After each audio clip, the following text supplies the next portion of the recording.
Queridos radioyentes, bienvenidos a un nuevo programa dedicado a nuestros clásicos. Les vamos a hablar hoy de un texto de Francisco de Quevedo titulado España defendida, que es el primer libro dedicado a combatir eso que a finales del siglo XIX Emilia Pardo Bazán denominó leyenda negra y que luego popularizó Julián Juderías con un libro del mismo título, Leyenda Negra. Nos acompaña Santiago Trancón, quien irá presentándonos una selección de citas de Quevedo a las que acompañaremos de algunos comentarios, siguiendo para ello lo que recoge Santiago en su libro Sabiduría de los Clásicos y que nos muestra en pantalla. Muy bien. Pues mira, empecemos aclarando el título completo. Ya sabes que a Quevedo le gustaba títulos largos, muy del gusto de la época. Y dice el título, España defendida y los tiempos de ahora de las calumnias de los noveleros y sediciosos. Se trata de una obra temprana de 1606 y además la dejó inacabada, además uno de los manuscritos pocos que tenemos de Quevedo, pero cuyo tema es muy claro: realizar una defensa de España contra las calumnias que se han levantado contra ella, la han levantado contra ella sobre todo los noveleros y los sediciosos. Es llamativa esta asociación entre noveleros, que son los que inventan historias, y sediciosos, que son los que atacan, en este caso, a la España del momento, que ya era una monarquía transformada en imperio y que dominaba medio mundo, ¿no? O, bueno, todo el mundo conocido. Es curioso que nos topemos aquí con la palabra sedición, ¿eh? Esta que, curiosamente, el actual gobierno ha desterrado de nuestro Código Penal. No nos desprendemos de la historia. La historia vuelve. Sí. Pues sí, llama la atención que después de tantos siglos sigan los noveleros y sediciosos atacando a España. Un caso insólito, verdadera obsesión, casi patológica. Y lo más sorprendente es que se siga utilizando hoy el mismo procedimiento, el de la calumnia, la invención de falsedades históricas, la tergiversación de los hechos, la ocultación de lo positivo que España ha aportado al mundo y a la civilización. Esa leyenda negra que ya entonces se usaba como arma política contra España y los españoles. Sí, sí, sorprende comprobar cómo lo que escribió Quevedo hace, en fin, tanto tiempo, sigue teniendo hoy plena actualidad. El discurso antiespañol y negro legendario ha tomado especial virulencia hoy de la mano y por la boca de los nacionalismos separatistas y también del indigenismo de la izquierda populista y reaccionaria, ¿no? Bueno, presentado ya el contexto y la actualidad del tema, escuchemos a Quevedo. Vamos a cómo explica él qué es lo que le movió a escribir esta España defendida. Dice así: cansado de ver el sufrimiento de España con que ha dejado pasar sin castigo tantas calumnias de extranjeros, quizá despreciándolas generosamente, y viendo que desvergonzados nuestros enemigos, lo que perdonamos modestos, juzgan que lo concedemos convencidos y mudos, me he atrevido a responder por mi patria y por mis tiempos. O sea, queda claro. Nace del sufrimiento, del estar cansado de las calumnias que se difunden contra España, a la que llama, por cierto, mi patria. Sí, que parece que es una palabra que se nos ha caído del diccionario a los españoles en la actualidad.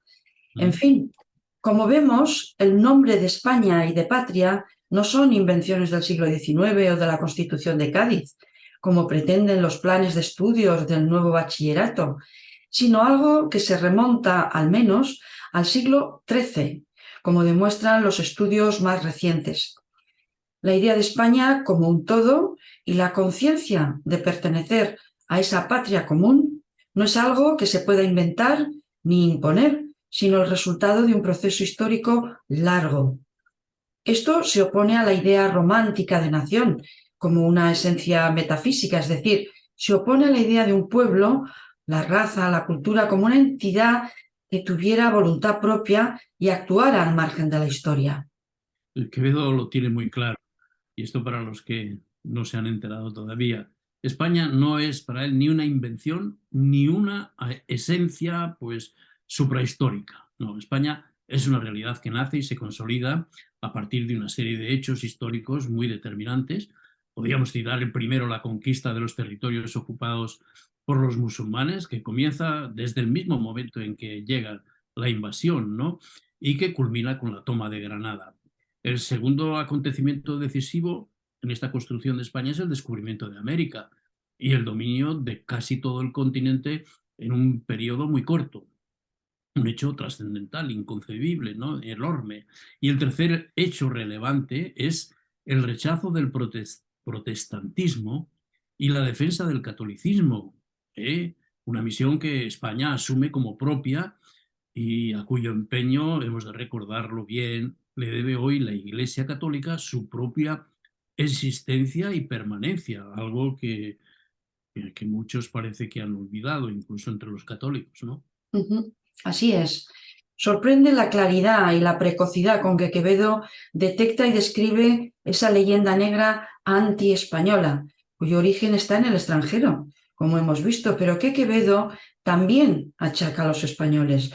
Por eso dice que, y cito, la poca ambición de España, bien que sean culpables los ingenios de ella, tienen o tiene en manos del olvido las cosas que merecieron más clara voz de la fama, tal fue la ingratitud de sus escritores.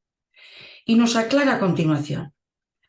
No ambición de mostrar ingenio me buscó este asunto, solo el ver maltratar con insolencia a mi patria por los extranjeros y los tiempos de ahora de los propios, es decir, maltratar a España por nosotros mismos, los propios.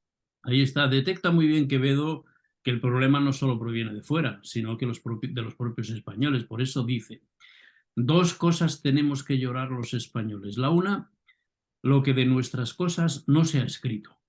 Y lo otro, que hasta ahora lo que se ha escrito ha sido tan malo que viven contentas con su olvido las cosas a que no se han atrevido nuestros cronistas, escarmentadas de que las profanen y no las celebren.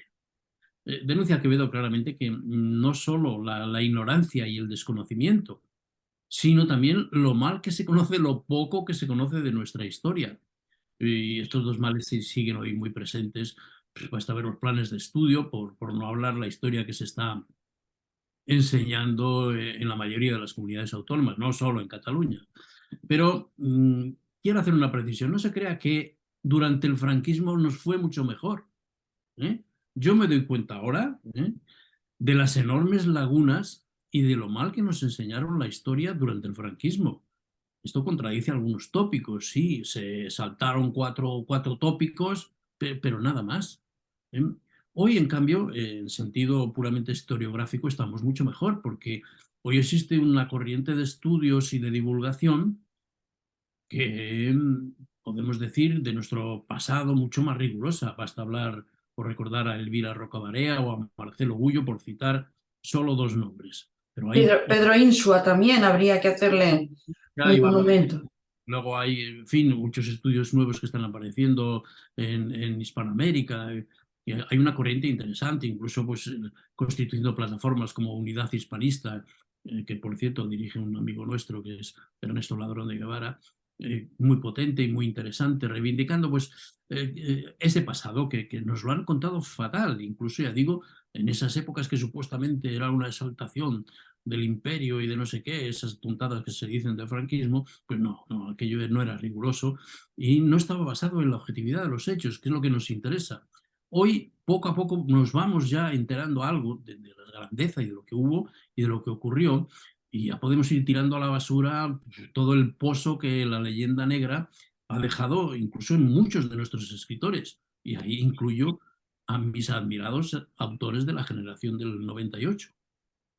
Pues recojo el guante con Ladrón de Guevara, ahora que lo mencionas. Un día tiene que venir a visitarnos a nuestro espacio también, y a Pedro Insua, así que les lanzo el guante a ver si lo recogen. Bueno, pues como comentas, estamos en plena guerra ideológica y cultural. Es cierto que algo está cambiando y para eso nos viene bien el saber que ya Quevedo se sorprendía de que alemanes y franceses, como dice, hayan hecho, cito, de nuestras verdades mentiras, mientras ellos, los extranjeros, hacen de sus mentiras y sueños verdades. Por eso exclama: «Oh desdichada España, revuelto he 1000 veces en la memoria tus antigüedades y anales, y no he hallado por qué causa seas digna de tan porfiada persecución. ¿Quién no nos llama bárbaros? ¿Quién no dice que somos locos, ignorantes y soberbios?», se queja Quevedo. Y refiriéndose a la labor llevada a cabo en América, dice: «Aún lo que tan dichosamente se ha descubierto y conquistado y reducido por nosotros en Indias, está disfamado». Quevedo cita varias obras en las que se denigra a España, ya de su época, no digamos luego lo que ha ocurrido. Pero en fin, entre esos autores a mí me ha gustado lo que señala de un tal Marc-Antoine Muret, al que llama Murat, que le dice que es un charlatán francés roedor de autores, del que dice que se atrevió a contradecir papeles, historias y tradiciones y sepulcros con su sola incredulidad. Quevedo opone las mentiras y las fantasías a los hechos y los documentos y todo probado, ¿no? Porque tiene una concepción muy moderna de la historia. Recordemos, papeles, historias, tradiciones y sepulcros, la base de la construcción de la historia, es casi lo que viene a decir Gustavo Bueno cuando habla de reliquias y relatos, ¿no? Así se tiene que construir la historia. Pues Quevedo parte de eso. Correcto, nuestro querido y echado de menos Gustavo Bueno siempre. Es bueno traerlo a colación con sus reflexiones. Bien, pues en su defensa de la historia de España, Quevedo huye de los mitos, leyendas e invenciones etimológicas para basarse solo en papeles, historias y tradiciones y sepulcros. Nada de una España metafísica y eterna. La verdad siempre por delante para Quevedo. Y como explica a los españoles, dice: «Sola de la verdad desnuda hacemos pompa y aún la adelgazamos en nuestro favor». Y la verdad, efectivamente, y unida al empeño de la historia de España y al suyo.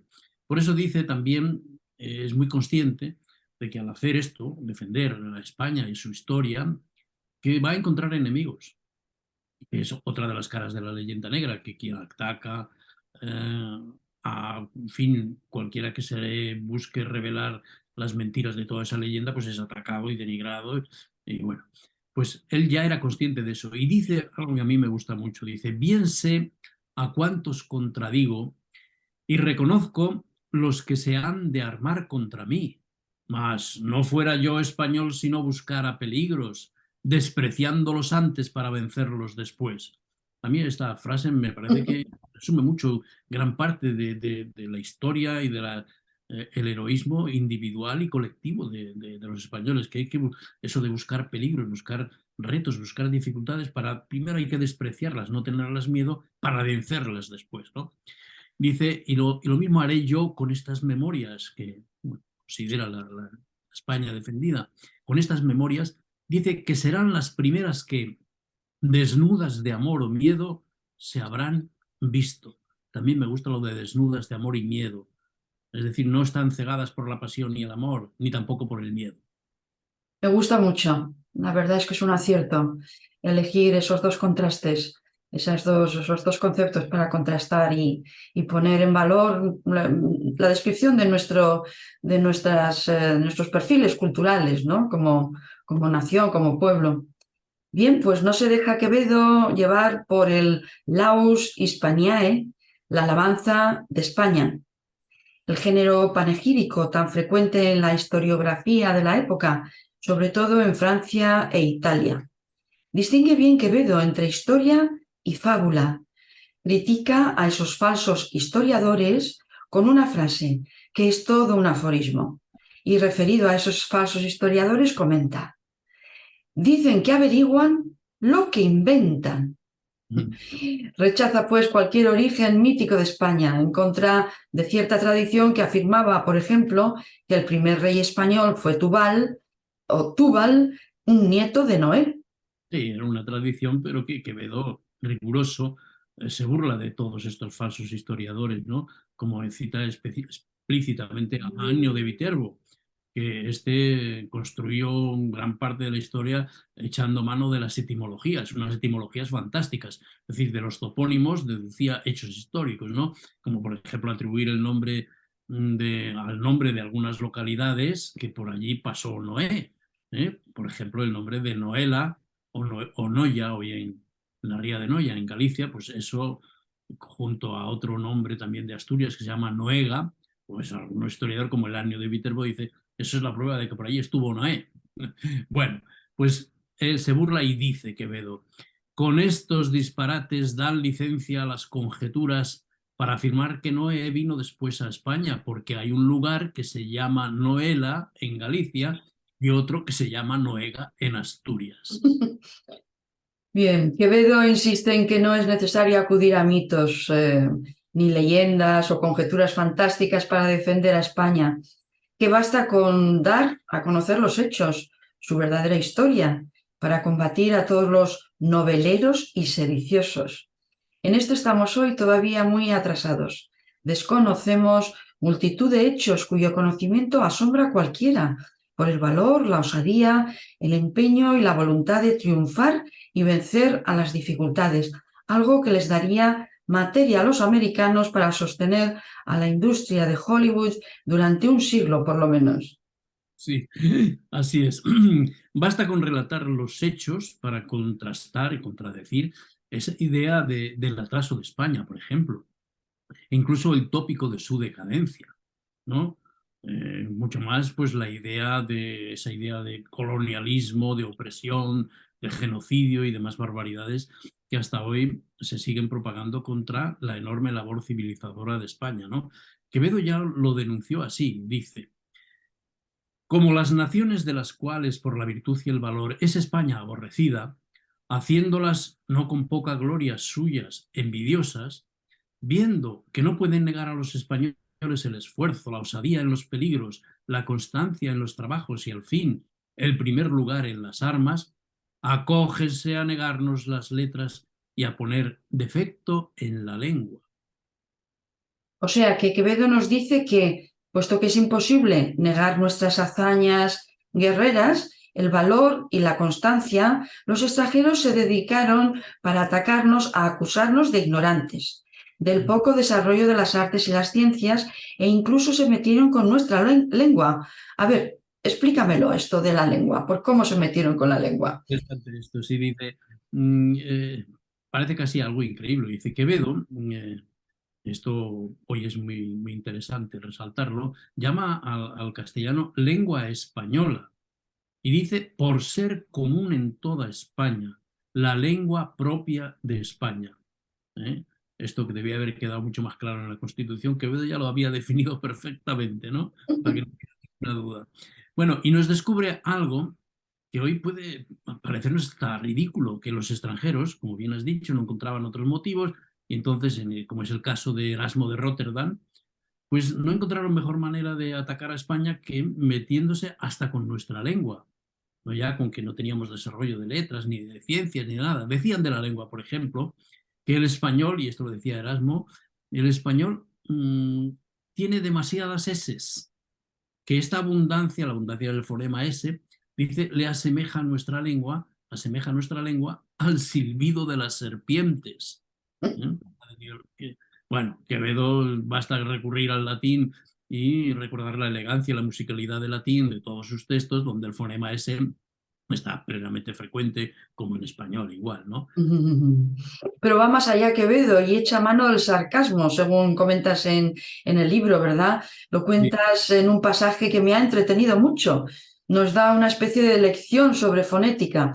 Explica que, entre comillas, el habla del hombre se forma a través, sobre todo, de la lengua y los labios, que la articulación labial y lingual es lo más propio del habla humana. En cambio, dice Quevedo, la pronunciación gutural del paladar, como la lengua alemana, es pronunciación de bestias, como el gruñido de los animales que le forman en la garganta y las voces de los grajos que, vibrando la lengua en sus paladares, despedazando el aire, repiten la R de los alemanes. Pone a ello Quevedo, opone a ello Quevedo el canto de las aves.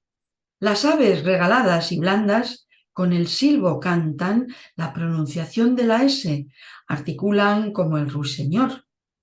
La R, sin embargo, es letra de borrachos porque se pronuncia trémula, es propio de los que están fuera de sí y poseídos del vino. Eso. Apreciaciones curiosas del ingenio de Quevedo, ¿no? Para burlarse de esa crítica tan absurda, ¿no? Pues nada, ahí queda eso. Don Erasmo le podemos decir que busque otras invenciones para nuestra lengua, porque con esto de la fonética no va por buen camino. No. Claro, la fonética del español es extraordinaria, tiene una fuerza y una grandeza y una musicalidad bueno, es tremenda, ¿no? Y incluso la corporalidad que implica. Yo he escrito algo sobre eso. Bueno, tampoco tiene por qué acudir al atraso en las letras, en las artes y en las ciencias, como nos acusaban, ¿no? En esos libros que comenta Quevedo. Le replica Quevedo de esta manera, dice: en las ciencias sólidas, como filosofía, teología, leyes, cánones y medicina y escritura, todas las naciones nos son inferiores, si bien nos tratan de bárbaros.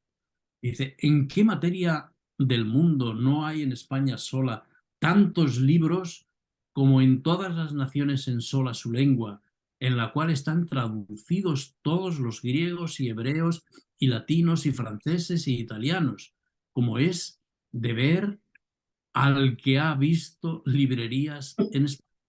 Eso que las ha visto, las ha visitado, las tiene en aprecio, no todos Estaba son lleno de así. toda esa riqueza cultural y las traducciones de todo, además, a Sí, sí, nuestra. sí, sin duda, sin duda. Ya no nos da tiempo a hablar de otras muchas cosas interesantes del libro. Solo quisiera recoger una última. El pensamiento de la época relacionaba el modo de ser y actuar de los habitantes de un lugar con las condiciones geográficas, orográficas y climáticas. De acuerdo con eso, escribe Quevedo: concluimos que las costumbres propias y primeras de España fueron en todo hijas de la templanza de su cielo y de la naturaleza del lugar, y por eso modestas, moderadas y según justa ley y disciplina. Bueno, ahí Quevedo echa mano de un conocimiento de la época que se atribuía mucho, pues la influencia de ese entorno orográfico y tal, incluso a través de la teoría de los humores, pero no nos da tiempo a hablar de ello. Lo cierto a mí que me llama la atención es Quevedo, que en contra del tópico que relaciona el sol y el calor, ¿no? Con la sangre, la pasión, la violencia, ¿no? Destaca curiosamente lo contrario: la templanza del cielo y de la naturaleza, la abundancia de todo lo que sea y el clima favorecen la moderación. Incluso dice la justicia y la disciplina. Por tanto, no hay duda de que el clima, la orografía y el hecho de la abundancia de costas, incluso la altitud de la meseta, que recordemos que es superior a la media de Europa como característica geológica curiosa, ¿no? Todo eso influye, pero no necesariamente en sentido negativo, como se ha dicho muchas veces, ¿no? Como si la influencia de nuestro clima explicara que los españoles necesariamente tenemos que ser violentos, y como se decía durante el franquismo, que por eso necesitamos ser dirigidos con mano dura. Este topicazo, pues vemos que aquí Quevedo, justo lo contrario, lo contrario. Bueno, nos hace pensar, ¿no? Sí, sí. Pues aquí lo tenemos que dejar, Santiago. Os invitamos a leer este interesante libro de Quevedo y sacar vuestras propias conclusiones. Hasta la próxima semana. Chao, hasta luego. Chao, chao.